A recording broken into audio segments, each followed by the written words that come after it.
good evening and welcome to episode 85 of Humanity versus Insanity, the Crane Report. And really the title of tonight's show is Welcome to Stasi Britain.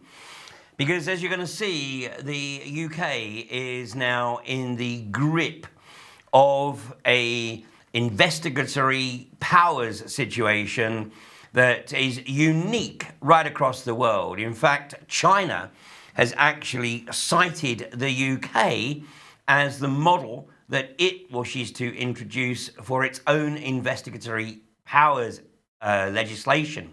And of course, it will not be able to be attacked by the US as being anti-freedom when allegedly one of the prime bastions of democracy, i.e. the UK, has such legislation in place.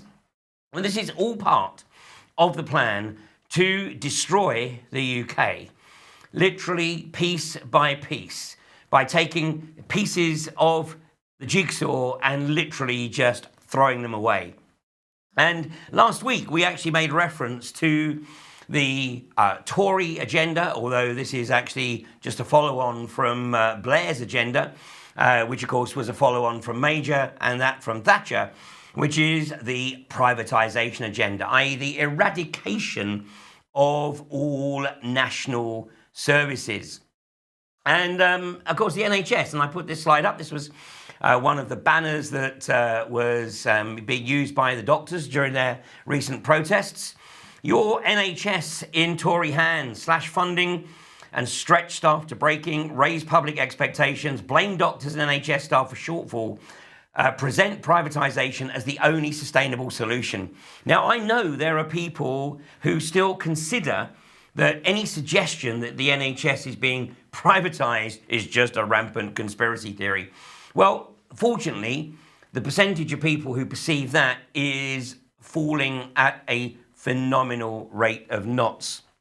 And I actually had my own experience of this today when for some time now I've had perhaps a little niggling issue. I think I must have been to the doctors maybe no more than about a dozen times in my 60 odd years on this mortal coil. But as with all males, I've put off actually having a consultation. But after some family pressures, I succumbed. So earlier today, I called the surgery where I am registered and explained that I really needed to see a doctor, probably sooner rather than later, only to be told that actually there was no possibility of me seeing a doctor.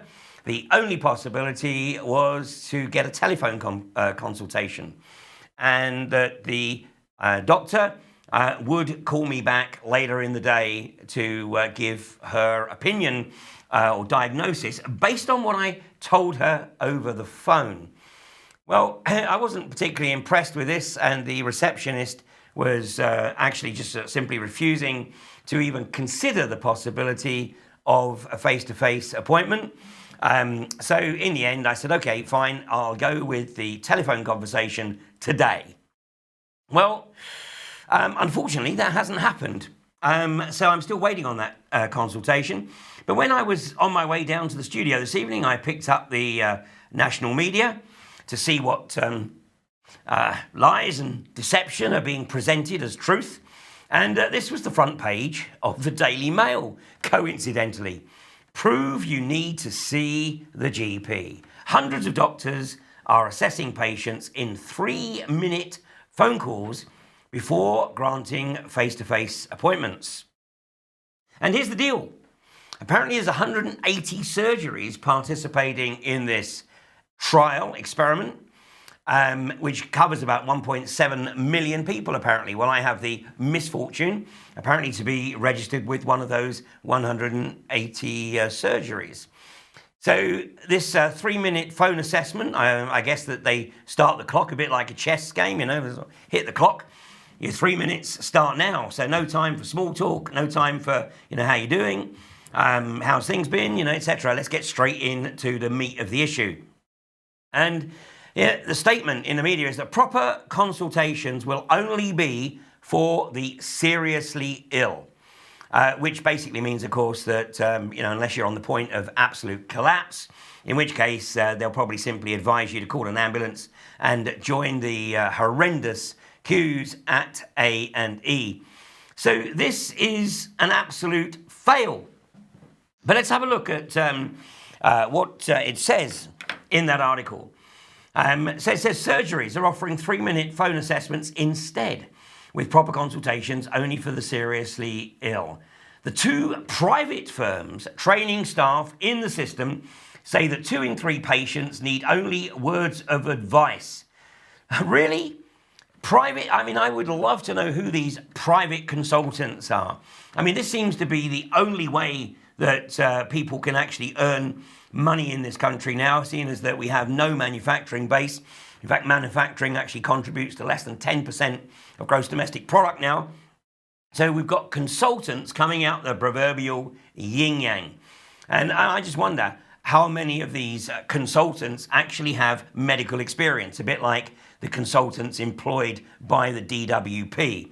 You know, if you've got a Boy Scouts or Girl Guide first aid certificate, and that seems to be all the qualification you need to be able to determine whether somebody is fit for work, regardless of what somebody, i.e. their doctor, actually determines.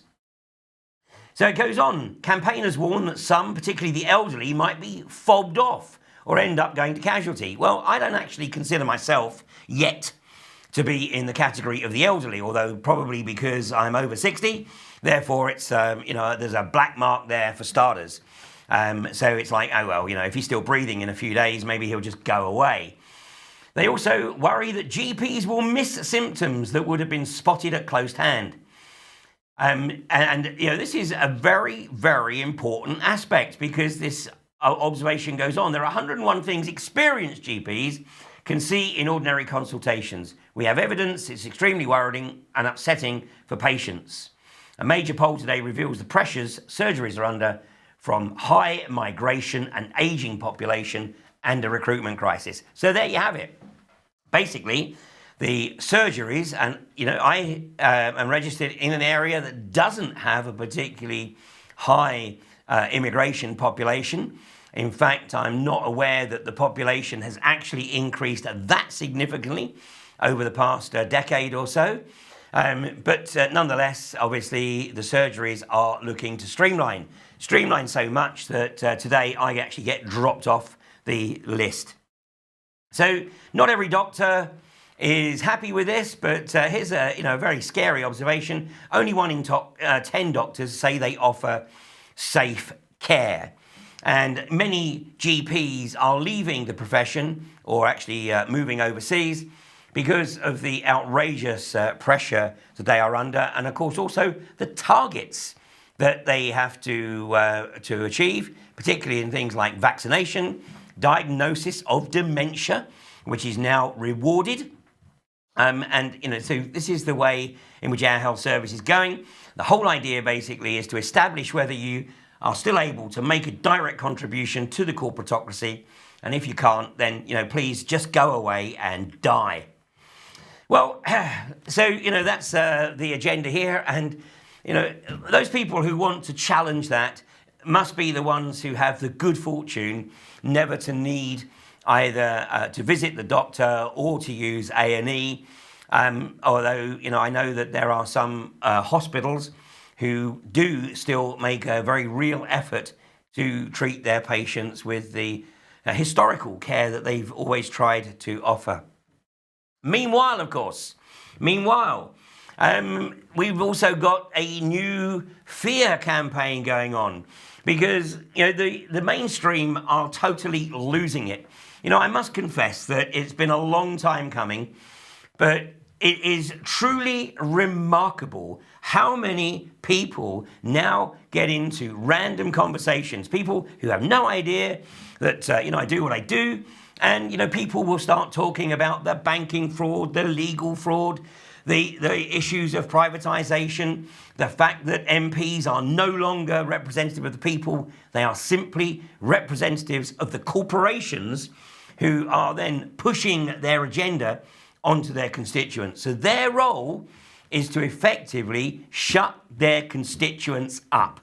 Their role is to ensure that they achieve absolute social license, which simply means getting the local population to the point where they're not interested. And actually, we're going to see a quite remarkable example of that a bit later on in the show. So the new fear, of course, is Russia. Now, Putin has made it very, very clear that he has no designs on expanding territory. The Ukrainian situation was totally orchestrated by the West to be a land grab, as have all the other color revolutions around the former Soviet satellite countries. And, if you look at any map that shows the US military bases, then obviously they've got the likes of Russia and Iran totally surrounded. I mean, just imagine if Russia did have as many overseas bases as the US. There would be absolute outcry. But here, where we've got a depleted British military, we talked last week about the shrunken Navy, and here is the statement: 150 British troops to go to Poland in the face of a Putin threat. I bet he's absolutely quaking in his boots. And I mean, how absurd is this? But this is what we're going to see over the coming weeks, this ramping up of the fear of Russia. Meanwhile, of course, we've got some saviors being promoted to help Britain remain in the EU. So, regardless of the vote, the referendum, which, as we've discussed before, was certainly a lot more than 52-48 or 51-49, whatever it was. It looks like it was at least 75% in favour of leaving the EU. But of course, all the fear agenda that's being ramped up with Russia is all about getting people to believe, oh my goodness me, we've got to be part of the EU. We can't survive this alone. And who should be riding to the rescue but none other than the arch socio-psychopath himself, Tony Blair. And of course, he's being funded by Richard Branson. And that was from The Independent. This was The Guardian's take. Richard Branson's Virgin to bankroll the secret Blairite campaign to stop Brexit. Obviously, Tony Blair is a total narcissist. He's incapable of self-reflection. We showed last week the video of his book signing in Dublin, which was his one and only book signing, because, that was the realization, perhaps, that, he wasn't quite as popular as he believes himself to be. I mean, no doubt, he is an absolute legend in his own lunchtime. But nonetheless, he obviously keeps coming back like the proverbial bad penny. And of course, Branson is in it for the NHS. I mean, Branson is looking to make as much as he possibly can by establishing Virgin as the prime subcontractor taking over the NHS services. And, we talked about him having Norfolk's NHS. Bath and Somerset was announced recently. And, the reality is that the reason that the health service in this country is going to collapse is because we have these parasites literally bleeding the coffers of the NHS dry in management fees and consultancy fees. Now, back at AV5, well, no, it wasn't making 5, it was AV7 even. Back at AV7 in May of this year, I've already released, and I released this about 3 weeks before the referendum. It was my presentation at AV7, the EU referendum, the plan to destroy the UK, where I stated that there was a very strong possibility that regardless of the way the vote actually went, and although we believe it was very, very high to leave, but so it didn't need really a lot of manipulation, but they wanted to create a sort of 50-50 split so they could divide the population, just like they divided the population in Scotland over the independence referendum a couple of years ago. So here, basically, we have now, after, 6 months, not even, 5.5 months after the referendum, and we're already seeing the total disarray of the British government as they try to convince the public that they are pursuing an agenda to exit the European Union, when in reality they are doing anything but. And they literally believe that they can deceive the population, get the social commitment, social license by literally people descending into apathy. Now, what I'm presenting to you is not rocket science. In fact, one of the aspects of those who believe themselves to be the rightful rulers of this planetary fiefdom, those who I refer to as the ruling parasites riding on the back of humanity, part of their belief system is that they have to tell us what it is that they're going to do. And in previous episodes, we've looked at some of the documentation, some that goes right back into the late 19th century, but certainly from the 1930s. So we're looking at 80 plus years of detailed breakdown of what is intended.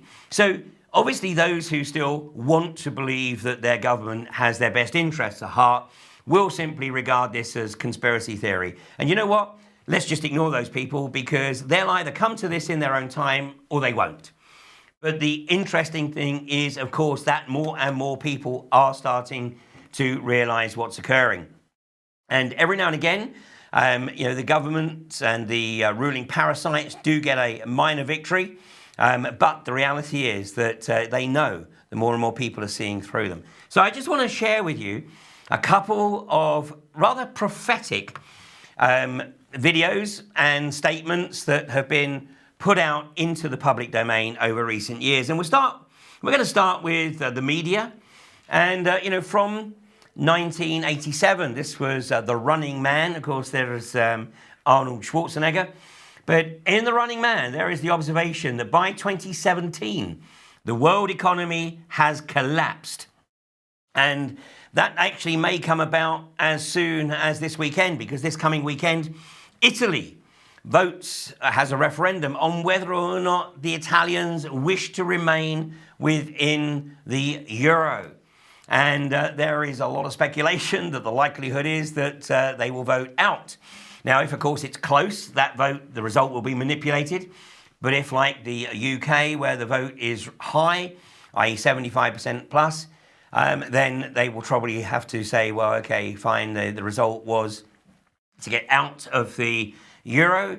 But then, of course, they'll go through exactly the same level of obfuscation as we're seeing here in the UK to try and prevent it.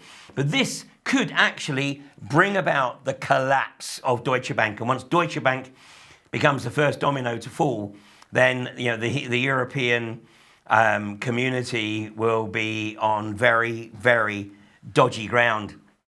So that food in the film also says food and natural resources are in short supply. Well, I'm not sure that they are in short supply, but certainly that is what is being presented. And of course, that's part of the Monsanto agenda, the agenda to literally patent all of the seeds, just like in Iraq, where in 2005, the fledgling Iraqi government was presented with their new charter, which was drafted by civics academics. And I believe it's Article 81 in that charter, which specifically forbids Iraqi farmers to save their seeds. They have to purchase their seeds from, guess who? Monsanto. And who enforces that? Well, obviously the latest iteration of Blackwater, Shea, or whatever other name they go under these days. A police state rules with an iron hand. Fracking nightmare tonight, we're going to be looking at what's going on at Standing Rock in North Dakota. And, if that had been going on in Russia or North Korea, once again, the media would be all over it like a fly on smelly stuff. But because it is in the land of the free, it barely gets a mention. Television is controlled by the state. And, fortunately, more and more people are starting to regard the BBC, just like the Russian population regarded Pravda and Russian TV back in the latter days of the Soviet Empire. All communications are censored and no dissent is tolerated. And this is what we're going to be looking at, because already already things are being removed from search engines because, of course, the likes of Google have a monopoly. And so they are removing items that are deemed to be anti-establishment in any way, shape or form, or they're pushing them so far down the pages that nobody will actually see them. So this is the world that we're entering. Now, back in 2010 at AV4, I gave a presentation called History Cannot Be Permanently Falsified. So that was 6.5 years ago. And I don't claim any special insight. I simply read the scripts.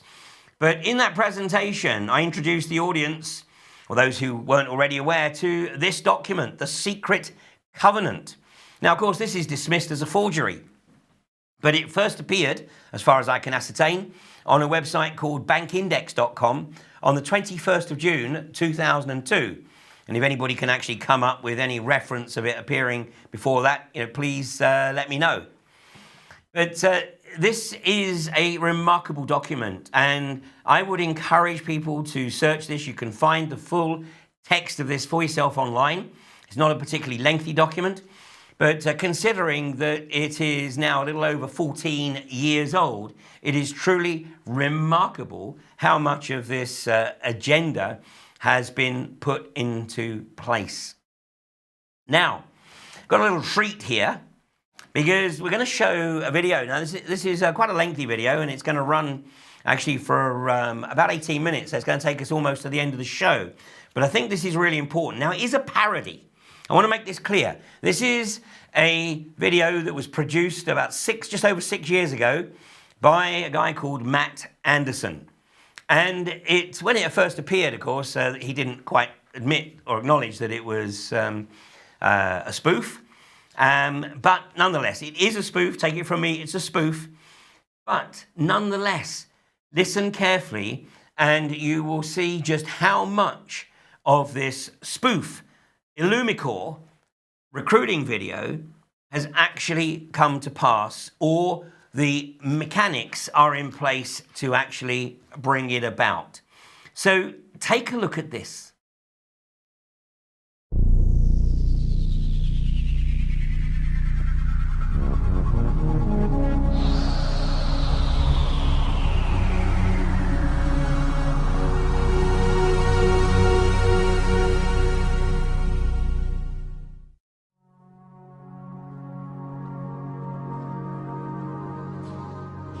Hello, initiates, and welcome to Module 1 of the IllumiCorp video training course.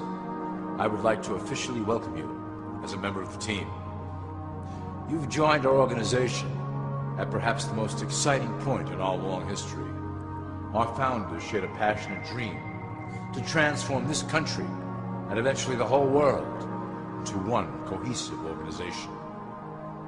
When IllumiCorp finishes gaining centralized control over the resources of the planet, and we will, we can then organize, distribute, and govern for the benefit of all.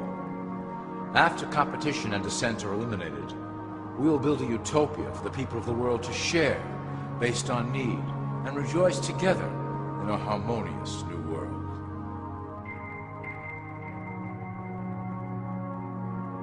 This presentation is designed to enlighten you about our organization's goals and achievements. As your guide, I will help to answer some basic questions you might have about IllumiCorp and familiarize you with the valuable role you will play in helping us reach our prime objective. So please, take a tour with me as we march together towards an exciting new world.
All people are aware of class. To them, society is made up of the rich, the middle, and the poor. The one thing that all three classes don't understand is that the pyramid continues upward. There is a detached hidden capstone made up of an elite board of directors who own and manage IllumiCorp. The three classes below, in essence, become the assets and resources of IllumiCorp. IllumiCorp is divided into various administrative branches, but each branch has the same 5 levels in their hierarchy. You will begin at the bottom, in the initiate category. As such, your role will be to make sure that your orders are carried out through the sub-corporations and institutions controlled by IllumiCorp. You will be placed in plain sight, at the head of a company or institution in the public sector, to carry out the plans delivered from above. Remember, your role is very important. You will be the face of IllumiCorp to the outside world. You are our connection to the masses below. Never speak publicly about your orders or your masters.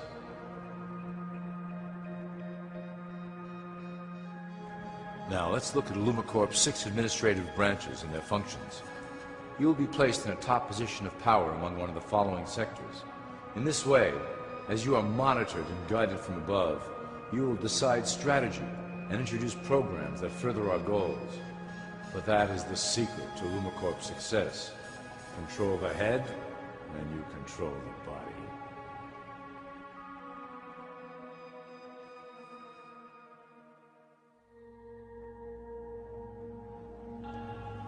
This is potentially IllumiCorp's most effective instrument for global control. Through international banking, we manipulate the fate of all countries. We have introduced many institutions, such as the IMF and WTO, that work in our favor to impoverish disobedient nations. Always remember, debt is a powerful weapon against countries that don't share IllumiCorp's vision. Perhaps our greatest achievement in banking is the Federal Reserve System. It is a collection of international banks owned by IllumiCorp members and financiers. It was created to form a centralized banking system through the Federal Reserve Act of 1913, an act that was indeed penned by some of our most esteemed members. Many of you might still assume that the government itself prints and issues the currency. That is not the case. When America needs money, they go to our boys and ask for it. The money is printed, but it is only representative of a loan. Interest accrues on that dollar until it is paid back to the Fed. In fact, the federal taxes paid by the American population go almost entirely to paying off this debt. So you see, IllumiCorp derives a healthy amount of its operation funding directly from the debt of the public. Needless to say, this is one of our most crucial sources of funding, and one of our proudest achievements here at IllumiCorp. Through mergers and acquisitions, we have slowly and silently bought up the majority of U.S. industry. IllumiCorp and its members own most of the oil, transport, banking, media, food and communications industries in America and abroad. Through fewer and fewer conglomerates, we are able to effect with great precision the machinations of labor and government. Ultimately, corporations will replace government as a centralized international body that can meet the needs of the public worldwide without the chaos created by national self-interest. When IllumiCorp goes public, corporatism will be the foundation for world government. Conglomerates will merge into one cohesive corporation that is responsible only to IllumiCorp and the needs of its global employment force.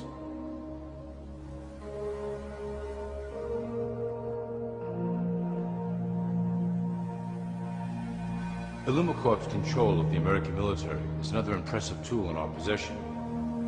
We have nurtured these institutions lavishly to serve as the prototype for our global police force. When ready, our technology and manpower will dominate those who oppose the coming new world order. By utilizing American patriotism, we have fostered in the American soldier the philosophy of peace through superior force. When the time is right, we will migrate that mentality towards the belief in a global government who must protect all people through superior force. we have used the American military-industrial complex to build the arsenal necessary to instigate the final cleansing outlined in IllumiCorp's Great Plan. Our primary target will be Islamic nations who will never submit to our Western-centric domination. They also hold much of the remaining oil reserve of the planet. IllumiCorp must own that precious resource, as it is crucial in maintaining our domination over the countries of the world. Through IllumiCorp's enormous federal funding of the military, we can develop new forms of warfare and population reduction. The public can't imagine what we were in the process of developing. Soon, even the weather will be a weapon under our control. We will be able to create droughts, floods, hurricanes, and even tsunamis with no fingerprints attached.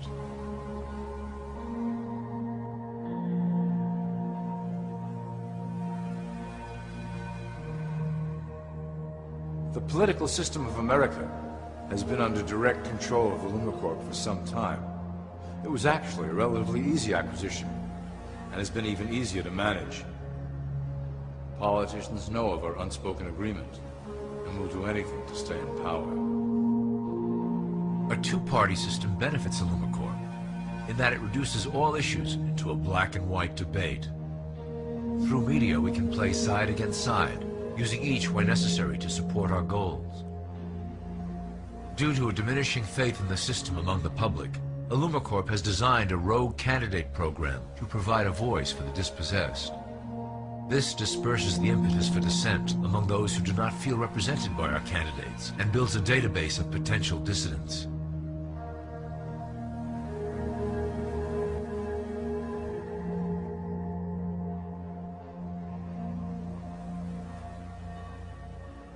At the turn of the last century, IllumiCorp took a serious interest in public education. Our Supreme Council realized that by creating a private organization to dictate curriculum on a federal level, children could be conditioned into obedience on a mass scale. In the interest of promoting IllumiCorp principles in the classroom, hundreds of millions of dollars were invested to create the General Education Board in 1902. The result of doing this is evident today. The doctrines of public education have transformed recent generations into a weaker, more docile mass. Through meticulously planned curriculum, we have control over the process by which the average child learns. Thus, we can mold them into obedient workers who are conditioned to accept the implementation of the Great Plan. In addition, IllumiCorp has set up many associations, including the American Historical Association, that determine and uphold the official view of history. Knowledge is power, so we must at all costs be the authors of the truth. By writing history to suit our interests, dissenting voices cannot gain ground, and we can vastly influence culture to achieve our prime objective.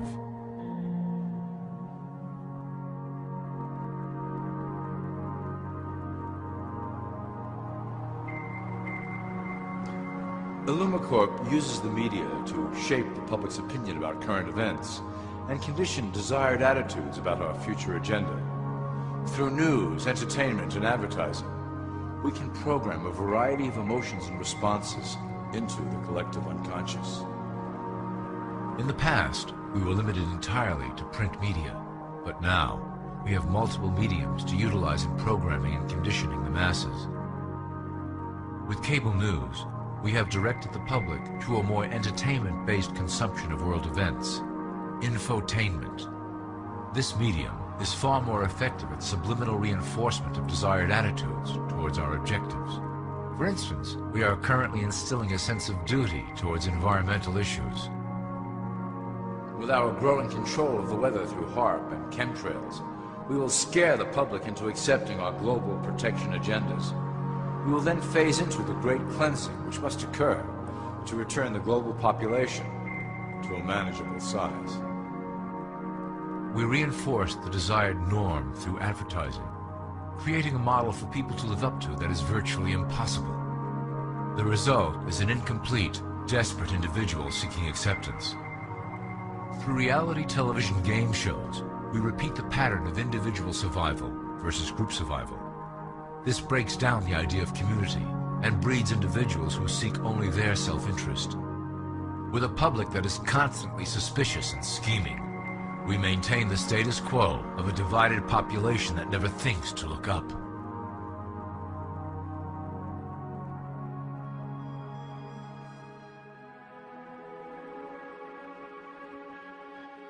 Religion has served its purpose incredibly well. It is the oldest and perhaps the broadest form of social control utilized by IllumiCorp. With religion, there is a written code of conduct that must be followed. The authors of the Holy Scriptures knew quite well how to lace that code with commands to maintain their dominance over the population. This system has survived through millennia to hold the flock together and bring us to today. Admittedly, religion is losing its power for control. However, the fanaticism that has arisen due to this decline is particularly helpful to IllumiCorp. Our invisible influence in the Church has helped bring the Christian fundamentalists out of the background. We control their opinions on current issues through policies designed and written right here at IllumiCorp headquarters. They are sent to our ministers, who then preach the Word of God and their interpretations of the Bible to their followers. Their blind faith is used to transform them into willing soldiers to defend our cause during the catastrophes ahead. As the final phase is enacted, we will propagate end-time prophecy to convince them of their convictions. The rise of Islamic fundamentalism works to IllumiCorp's advantage as a threat that will demand violent action. In the coming years, planned terrorist attacks will warrant a full-scale retaliation and initiate the final phase of the Great Plan. Christians will support our actions, since they will believe them to be proof of the end times prophesied by IllumiCorp's religious leaders.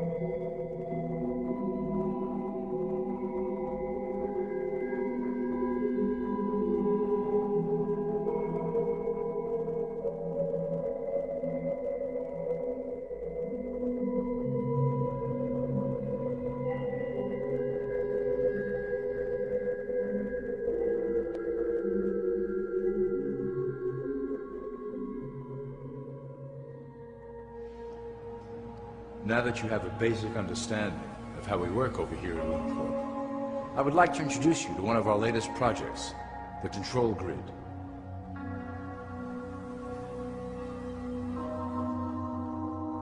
Since ancient times, it has been the desire of the Illumins to wield control of the masses below, both to protect us from them and them from themselves. The tools through the ages have been effective, but always blunt and inaccurate. But now, with the release of new technology to the masses, we have the real ability to implement a control grid with finance, industry, government, and military under our strict control. We can safely ship the population into a new world, monitored and controlled by IllumiCorp. Technology such as the Internet, GPS, and RFID chips are pillars of the invisible prison we are erecting around the people. Within the decade, we will have real ID cards that contain criminal records and pertinent information, all linked to federal databases. Cell phones will tell us where each individual is, linked to the same database. Through intelligence agencies and Homeland Security, we will monitor individuals who oppose the Great Plan and remove them from the grid. Quickly, the population will learn that they have a choice: support the system and benefit from its luxuries, or reject it and lose access to the grid.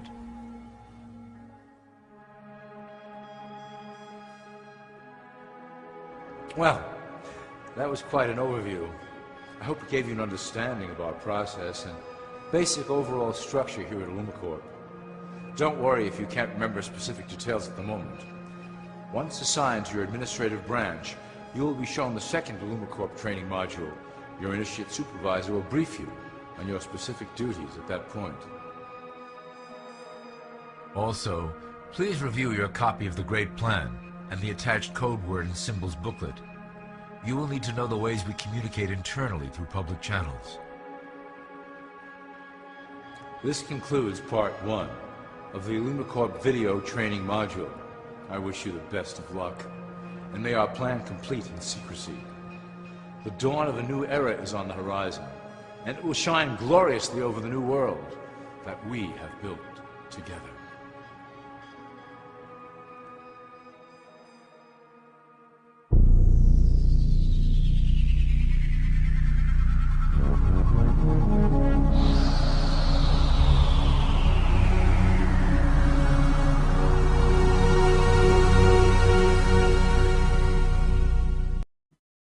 An outstanding piece of work there from Matt Anderson.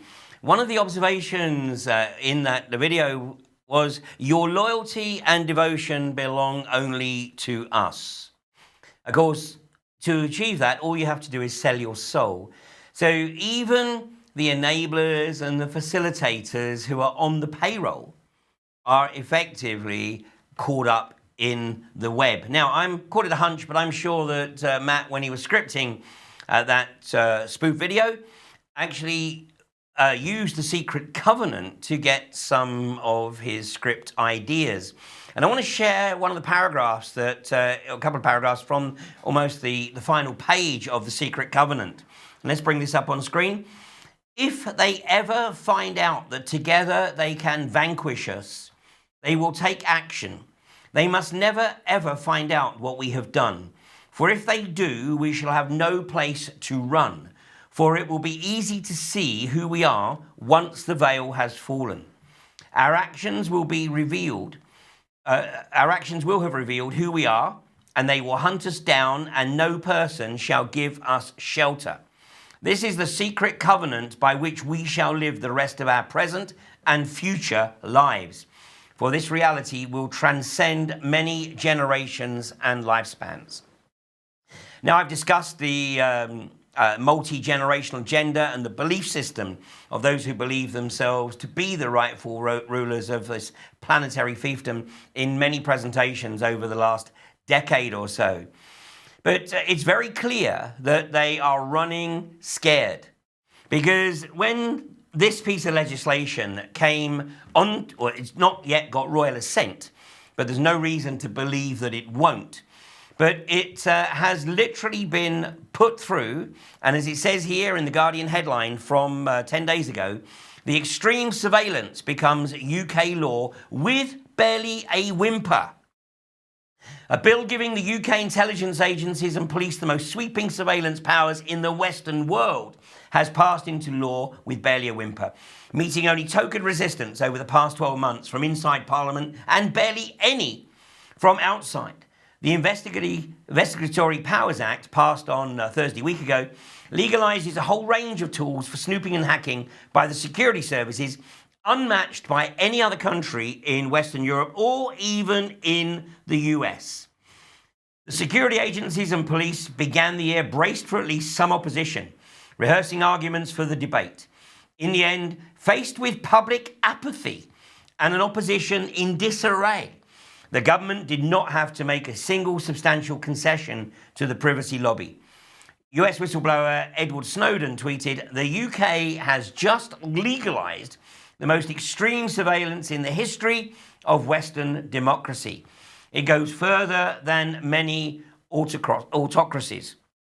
Let's have a look at the list of authorities that are now allowed, or will soon be allowed, to access internet connection records without a warrant. So, of course, we've got all the usual suspects, all the police forces, and then we have the security services, GCHQ, Ministry of Justice. But what is the Department of Transport? What's the point of the Department of Transport having access to a web history? And the same goes for the Department of Work and Pensions. And then we have the Food Standards Agency, Food Standards Scotland, the Gambling Commission, Gangmasters and Labour Abuse Authority, and Health and Safety Executive. What is going on here?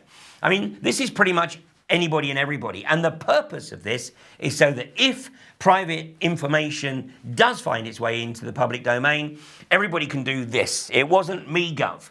It came from somebody else. Meanwhile, of course, what's going to be riding on the back of this is extreme government censorship. And this is what we're seeing now with the outrageous attempts to demonize the alternative media. And as I revealed last week, the number one fake news site on the planet is BBC News, and number two is BBC World News, or the other way around, whatever. But they are running scared. And this is why it's so important for people to meet up and carry on the discussions, get off social media, and actually have physical meetings, physical conversations to spread awareness. And don't be put off if somebody says, oh, that's just a rampant conspiracy. Sow the seeds. Just sow the seed and leave them to come to it in their own time. But let's be very clear that what has been observed by the establishment is that the reason that they were able to get the Investigatory Powers Act through with barely a whimper was because of public apathy. Public apathy. Now, I mean, I appreciate they've got a lot of distractions going on. There's many other issues that we can get involved in. But this is the Great Seal of the United States, the separated capstone, the knowledge and the wisdom of the few, never to be shared with the masses. Now, people say, well, Ian, but you have this graphic in the opening titles of Humanity versus Insanity. Yes, I do, but with a very subtle difference. Because in my opening graphic, the capstone is conjoined with the rest of the pyramid. And that is the knowledge and the wisdom of the few being shared with the masses. So that there is no longer slavery, but there is an effort at cooperation, at social coherence, social cohesion. And, basically we're putting the effort in to ensure that everybody is able to live a reasonable life and not throw those who can't contribute to the corporatocracy on the scrap heap. But the three most significant tools that those who believe themselves to be the rightful rulers have at their disposal are all within our power. And number one, as has been mentioned, is our apathy. And, woe betide us that the Investigatory Powers Act becomes legislation because we didn't engage. Abdication. This is very powerful in their belief system because it means that we've got a pretty good idea of what's occurring, but we choose not to get involved. We choose just to say, oh, there's nothing we can do about that and let it happen. They know very well that if we get involved, then we can make a difference. And this is what is going to happen with the unconventional gas agenda in this country. And as we're going to see in Fracking Nightmare in 45 minutes or so, we're going to see the ramping up of the opposition to the hydrocarbons agenda right across the globe. And lastly, our willful ignorance. There will always be people who say, oh, I can't get involved, I don't want to know. But just leave them. The reality is that we are coming to the end of 2017, and who at the beginning of the year would have ever believed that the UK would at least succeed in getting a result in the Brexit referendum? We're not out of the woods, as we've discussed, by any stretch of the imagination, and that not Clinton would be president. I'm going to hold any judgment on Trump. I'm not too excited about that, but I am certainly happy, very happy, that it's not Clinton. Power is in community, and community is a collection of individuals. It's up to each and every one of us to get involved. If we don't get involved, we are condemning future generations to lives of absolute abject misery. It doesn't need to be that way. Sit back, decide what you're going to do, and then go do it. And whatever it is that you think of doing, give it a try. Give it a try. Contribute to bringing the parasites down. Thank you very much, and good night.